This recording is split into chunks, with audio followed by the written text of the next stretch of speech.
जब भी कोई स्टूडेंट एमबीबीएस के लिए रशिया जाने का डिसीजन लेता है, सबसे बड़ा क्वेश्चन यही आता है कि कौन सी यूनिवर्सिटी चूज करें। ऑनेस्टली ये क्वेश्चन ही गलत है, क्योंकि रशिया में 50 से भी ज़्यादा मेडिकल यूनिवर्सिटीज़ हैं और हर कंसल्टेंट आपको अलग यूनिवर्सिटी सजेस्ट करेगा। कोई बोलेगा ये नंबर 1 यूनिवर्सिटी है, कोई बोलेगा ये सबसे सस्ती यूनिवर्सिटी है, कोई तो यहाँ तक बोल देगा कि यही एक यूनिवर्सिटी है, बाकी सब फेक है। कोई भी आपको ये नहीं बताएगा कि यूनिवर्सिटी चूज कैसे करें। और मेरे हिसाब से रशिया चूज करने से ज़्यादा इंपॉर्टेंट है सही यूनिवर्सिटी चूज करना, क्योंकि अगर आप सही यूनिवर्सिटी चूज करते हो तो आपका पूरा एमबीबीएस स्मूथली हो जाएगा। और अगर आपने किसी की बात में आकर एडमिशन ले लिया तो फिर बाद में आपको रिग्रेट भी करना पड़ सकता है। तो इस वीडियो में मैं आपको बताऊंगा कि सही यूनिवर्सिटी चूज कैसे करते हैं। तो सबसे पहले बात करते हैं रैंकिंग की। आप जिस भी कंसल्टेंट के पास जाओगे वो यही बात बोलेगा कि ये यूनिवर्सिटी टॉप 5 में आती है या टॉप 10 में आती है, लेकिन आपको उससे ये क्वेश्चन पूछना है कि इस रैंकिंग का बेसिस क्या है। देखो, जो यूनिवर्सिटीज़ की रैंकिंग होती है वो बहुत सारी अलग अलग ऑर्गेनाइजेशंस निकालती है, जैसे QS world university ranking, times higher education, और रशिया की भी अपनी खुद की रैंकिंग्स होती है। अब प्रॉब्लम यह है कि ये रैंकिंग पूरी यूनिवर्सिटी को देखकर बनाई जाती है। उस यूनिवर्सिटी में रिसर्च कितनी हो रही है, इंटरनेशनल कोलैबोरेशन कितना है, पब्लिकेशन कितनी है, या फिर फैकल्टी की स्ट्रेंथ कितनी है। लेकिन आप इंजीनियरिंग नहीं एमबीबीएस करने जा रहे हैं, तो आपको पूरी यूनिवर्सिटी की नहीं, सिर्फ मेडिकल फैकल्टी या मेडिकल एकेडमी की ही रैंकिंग देखना है। हो सकता है कि किसी यूनिवर्सिटी की रैंकिंग बहुत अच्छी है क्योंकि उसका रिसर्च अच्छा है, लेकिन मेडिकल फैकल्टी की रैंकिंग बहुत लो है, या फिर कोई एवरेज यूनिवर्सिटी है जिसकी मेडिकल फैकल्टी बहुत स्ट्रांग है।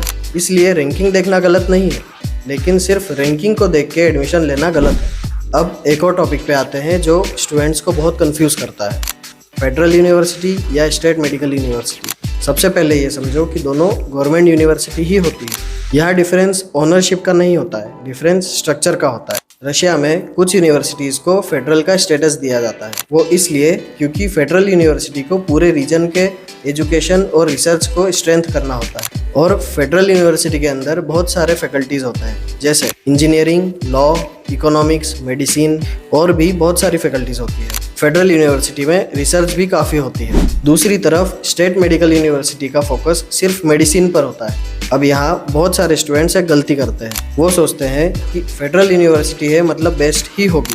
अगर आप एमबीबीएस करने जा रहे हो तो आपको सिर्फ ये देखना है कि मेडिकल फैकल्टी कितनी स्ट्रांग है, ना कि सिर्फ यूनिवर्सिटी का नाम ही देख के एडमिशन लेना। ये पॉइंट सबसे ज़्यादा इंपॉर्टेंट है। आप अपने एजेंट से सबसे पहले ये पूछो कि जो यूनिवर्सिटी वो सजेस्ट कर रहा है फुल 6 इयर्स इंग्लिश में है या नहीं।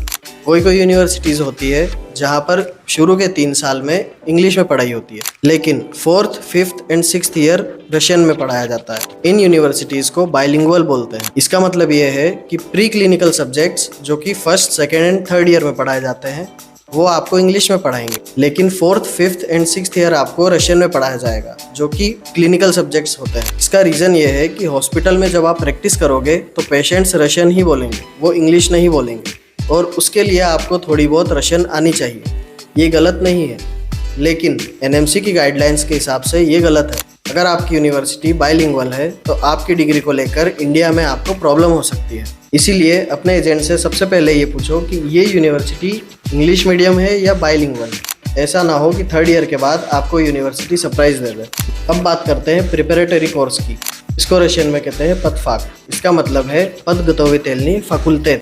ये वर्ड आप एडमिशन प्रोसेस में बहुत बार सुनोगे। बहुत सारे स्टूडेंट सोचते हैं ये सिर्फ रशियन लैंग्वेज का कोर्स है, लेकिन ये एक फाउंडेशन प्रोग्राम होता है। इसका पर्पस होता है इंटरनेशनल स्टूडेंट्स को रशियन एजुकेशन सिस्टम के लिए प्रिपेयर करना। इसमें जनरली आपको रशियन लैंग्वेज सिखाई जाती है, बेसिक बायोलॉजी, केमिस्ट्री और कभी कभी तो फिजिक्स भी सिखाई जाती है, ताकि जब एमबीबीएस ऑफिशियली स्टार्ट हो तब स्टूडेंट कंफर्टेबल फील करें।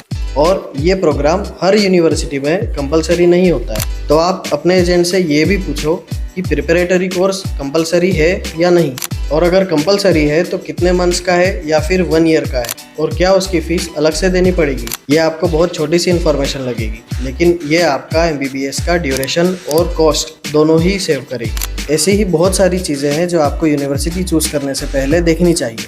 वो सारी चीज़ें देखेंगे हम अगले पार्ट में। मिलते हैं नेक्स्ट वीडियो में।